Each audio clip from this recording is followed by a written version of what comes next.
Influence ಜಾಸ್ತಿ ಆಗ್ತಿದಾರಾ ತ್ರಿವಿಕ್ರಮ್ ಅವರಿಂದ ಅಂತ? ಇಲ್ಲ, ನನಗೇನದು ಅನಿಸಿಲ್ಲ. ಐ ಥಿಂಕ್ ಭವ್ಯ ಅವ್ರ ಆಟ ಅವ್ರು ಆಡ್ತಿದ್ದಾರೆ. ಡಿಪೆಂಡೆಂಟ್ ಅಂದರೆ ಐ ಥಿಂಕ್ ನಾನು ಹೇಳ್ದಂಗೆ ಇಮೋಷ್ನಲಿ ಕನೆಕ್ಟು ಒಬ್ಬರ ಮೇಲೆ ಆಗೇ ಆಗ್ತೀವಿ, ಎಲ್ಲೋ ಒಂದು ಕಡೆ ಒಂದು ಇದಾಗುತ್ತೆ. ಸೊ ಕೆಲವೊಂದು ಡಿಸಿಷನ್ಸ್ ಮೇಕಿಂಗಲ್ಲಿ ಭವ್ಯ ಅವರು ತ್ರಿವಿಕ್ರಮ್ ಹಿಂಗೆ ತೊಗೊಂಡ್ರೆ ಚೆನ್ನಾಗಿರುತ್ತೆ, ಹಿಂಗೆ ಮಾಡಿದ್ರೆ ಚೆನ್ನಾಗಿರುತ್ತೆ ಅಂತ. ಬಟ್ ಐ ಥಿಂಕ್ ಈ ವೀಕೆಂಡ್ ಆದಮೇಲೆ ಸುದೀಪ್ ಸರ್ ಕ್ಲಾರಿಟಿ ಕೊಟ್ಟಾದ್ಮೇಲೆ ಐ ಥಿಂಕ್ ಭವ್ಯ ಅವ್ರನ್ನ ಐ ಥಿಂಕ್ ತುಂಬ ಸ್ಟ್ರಾಂಗ್ ಡಿಸಿಷನ್ಸ್ಗಳು ತೊಗೊತಾರೆ. ಯಾಕಂದರೆ ಎಲ್ಲೋ ಒಂದು ಕಡೆ ಕ್ಯಾಪ್ಟನ್ ಆಗೋಕೆ ಅವ್ರು ಎಷ್ಟು ಕಷ್ಟಪಟ್ಟರು, ಕ್ಯಾಪ್ಟನ್ ಆದಮೇಲೆ ಎಲ್ಲೋ ಒಂದು ಕಡೆ ತುಂಬ ಡಲ್ ಆಗ್ಬಿಟ್ರು. ಲೈಕ್ ಎಲ್ಲೋ ಒಂದು ಕಡೆ ಅದೇನೋ ತೋರಿಸ್ಲಿಲ್ಲ ಅವರ ಇದನ್ನು ಎಲ್ಲೋ ಒಂದು ಕಡೆ ಡಲ್ ಆದರು. ಸೊ ಐ ಥಿಂಕ್ ಇನ್ನು ಮುಂದೆ ಹೋಗ್ತಾ ಐ ಥಿಂಕ್ ಸುದೀಪ್ ಸರ್ ಹೇಳಾದ್ಮೇಲೆ ಐ ಥಿಂಕ್ 100% ಅದನ್ನು ತಿದ್ಕೊತಾರೆ. ಆ್ಯಂಡ್ ಯಾರು ಡಿಪೆಂಡೆನ್ಸಿ ಅಂತಲ್ಲ, ಒಂದು ಕಂಫರ್ಟ್ ಝೋನು. ಇವಾಗ ತ್ರಿವಿಕ್ರಮ್ ಊಟ ಮಾಡೋಕ್ಕೆ ಹೋದಾಗ ಭವ್ಯ ಎಲ್ಲಿದೆ ಊಟ ಮಾಡೋಣ ಅಂತ ಈ ಥರ. ಸೊ ನಾವೆಲ್ಲ ಒಂದು ಗ್ರೂಪ್ ಥರ ಹೆಂಗೆ ಕೂತ್ಕೊಂಡು ಊಟ ಮಾಡ್ತೀವಿ ಈ ಥರ ನನಗೂ ಕೇಳಿ. ನಾನು ಆ್ಯಕ್ಚುಲಿ ತ್ರಿವಿಕ್ರಮು ನಾನು ಊಟಕ್ಕೆ ಹೋದಾಗೆಲ್ಲ ವಿಕಿ ಎಲ್ಲಿದೆ ವಿಕಿ ಅಂತಲೇ ಊಟಕ್ಕೆ ಜೊತೆಗೆ ಹೋಗ್ತಿದ್ದೆ. ಸೊ ಈ ಥರ ಒಂದು ಕಂಫರ್ಟ್ ಝೋನ್ ಇರೋದ್ರಿಂದ ಬಟ್ ಡಿಪೆಂಡೆನ್ಸಿ ಎಲ್ಲೂ ಇಲ್ಲ. ಬಟ್ ಇನ್ಮೇಲೆ ಐ ಥಿಂಕ್ ಅದನ್ನು ತಿದ್ಕೊತಾರೆ. ಏನಾದರೂ ಹಂಗೆ ಅನಿಸಿದ್ರು ಐ ಥಿಂಕ್ ಓನ್ ಸ್ವಂತ ಡಿಸಿಷನ್ಸು ಬಿಗ್ ಬಾಸ್ ಮನೇಲಿ ಭಾಳ ಮುಖ್ಯ. ಎಲ್ಲದಕ್ಕೂ ನಾನು ಬೇರೆಯವ್ರದ್ದು ಸಜೆಷನ್ ತೊಗೊತೀನಿ ಅಂದರೆ ಭಾಳ ಜನ ನೋಡ್ತಿರ್ತಾರೆ, ಅದು ಗೊತ್ತಾಗುತ್ತೆ, ನಿಮಗೂ ಗೊತ್ತಾಗುತ್ತೆ. ಸೊ ಐ ಥಿಂಕ್ ಅದನ್ನು ತಿದ್ಕೊತಾರೆ 100%.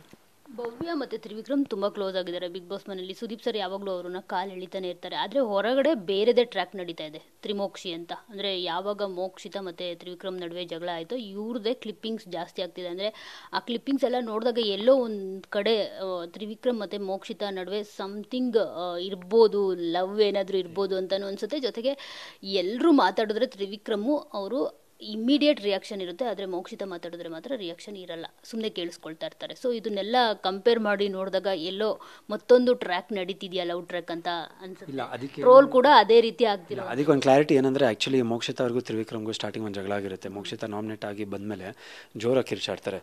ಅಂದರೆ ಯಾರಿರ್ತಾರೆ ನೋಡೇ ಬಿಡೋಣ ಯಾರಿದು ಅಂತ ಅವರು ಒಂದು ಮಾತು ಹೇಳ್ತಾರೆ. 10 ದಿನಕ್ಕೆ ಬಂದಿಲ್ಲ ನಾನು ಕಂಟೆಸ್ಟೆಂಟ್, 10 ಡೇಸಿಗೆ 10 ವೀಕ್ಸಿಗೆ ಬಂದಿಲ್ಲ, ನಾನು ಇದು ತೋರಿಸ್ತೀನಿ ಅಂತ ಅಲ್ಲೊಂದಿದೆ.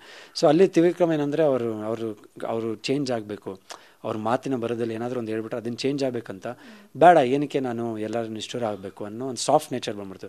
ಬಟ್ ಎಲ್ಲೋ ಅದು ಬಂದಾಗ ನಾನು ತ್ರಿವಿಕ್ರಮ್ಗೆ ಹೇಳಿದೆ, ಬ್ರೋ ತುಂಬ ಸಾಫ್ಟ್ ಆಗಿಬಿಟ್ರೆ ಇದು ಆಗಲ್ಲ, ನಿಮ್ಮ ತನ ನೀವು ಬಿಟ್ಕೊಡ್ಬೇಡಿ, ನೀವು ಹೆಂಗಿದ್ರೋ ಮೊದಲು ಹಂಗಿದ್ರೆ ಅದು ಆ್ಯಕ್ಚುಲಿ ಮನೆಯಲ್ಲಿ ಒಳ್ಳೆಯದು. ಬಟ್ ಎಲ್ಲೋ ತುಂಬ ಸಾಫ್ಟಾಗಿ ಆಗ್ಬಿಟ್ರೆ ಅದು ನಿಮಗೂ ಕಷ್ಟ ಆಗುತ್ತೆ ಅಂತ. ಸೊ ಅವಾಗ ಐ ಥಿಂಕ್ ತ್ರಿವಿಕ್ರಮು ಮತ್ತು ಮೋಕ್ಷಿತ ಮಧ್ಯದಲ್ಲಿ ಏನೋ ಇದೆ ಅಂದರೆ ಅದು 100% ಸುಳ್ಳು. ಐ ಡೋಂಟ್ ಎಲ್ಲೂ ಅದು ಕಾಣಿಸ್ಕೊಂಡಿಲ್ಲ.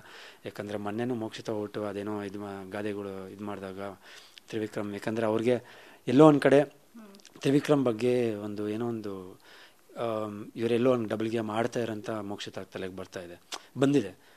ಸೊ ನಾವು ಅದು ಆ ಫ್ರೀ ಟೈಮಲ್ಲಿ ಒಂದು ಡ್ಯಾನ್ಸ್ ಪ್ರಾಕ್ಟೀಸ್ ಮಾಡೋದು, ನಾನು ಮೋಕ್ಷಿತಾನು ಡ್ಯಾನ್ಸ್ ಮಾಡಿದ್ವಿ, ಭವ್ಯ ಮತ್ತು ಇವರು ಡ್ಯಾನ್ಸ್ ಮಾಡಿದ್ವಿ. ಸೊ ಅದನ್ನೆಲ್ಲ ನೋಡಿದಾಗ ಮೋಕ್ಷಿತ ಬಗ್ಗೆ ಏನಕ್ಕೆ ಮಾತಾಡಿಲ್ಲ ಅಂದರೆ, ಮೋಕ್ಷಿತ ಇವಾಗ ಈ ಗ್ಯಾಂಗಿಗೆ ಬಂದಿರೋದು, ಅಂದರೆ ಈ ಕಡೆ ಅಲ್ಲಿಂದ ಆಚೆ ಬಂದು ಬಟ್ಟಿರೋದು ಶಿಶಿರು ಮತ್ತು ಇದು ಎಲ್ಲ. ಸೊ ಏನಕ್ಕೆ ನಾನು ಯಾಕೆ ಎಲ್ಲ ನಿಷ್ಠುರ ಮಾಡ್ಕೊಬೇಕಂತ ಆ ನಿಟ್ಟಿನಲ್ಲಿ ಮಾತಾಡಲ್ಲ ಅನ್ನೋದು. ಬಟ್ 3 ಜನದ್ದು ಏನೋ ಒಂದು ಟ್ರಯಾಂಗಲ್ಲು ಇಲ್ಲ, ಇಬ್ಬರದು ಏನಾದರೂ ಒಂದಿದ್ದು ಆ ಥರ ಏನಿಲ್ಲ. ಆ್ಯಂಡ್ ಕಾಲು ಎಳೆಯೋದು ಐ ಥಿಂಕ್ ಅವರಿಬ್ರು ಅಷ್ಟೇ, ಅವ್ರು ತುಂಬ ಲೈಕ್ ಒಂದು ಝೋನಲ್ಲಿ ಚೆನ್ನಾಗಿರ್ತಾರೆ, ಇಬ್ಬರು ಕಂಫರ್ಟಬಲ್ ಆಗಿರೋದಂದ್ರೆ ಜನಕ್ಕೆ ಹಂಗೆ ಕಾಣಿಸ್ತಾ ಇರ್ಬೋದು. ಬಟ್ ಅದು ನನಗೂ ಹಾಂ ಮೋಸ್ಟ್ಲಿ ಇಷ್ಟ ಆಗುತ್ತೆ ಅಂತ ಕಾಣುತ್ತೆ.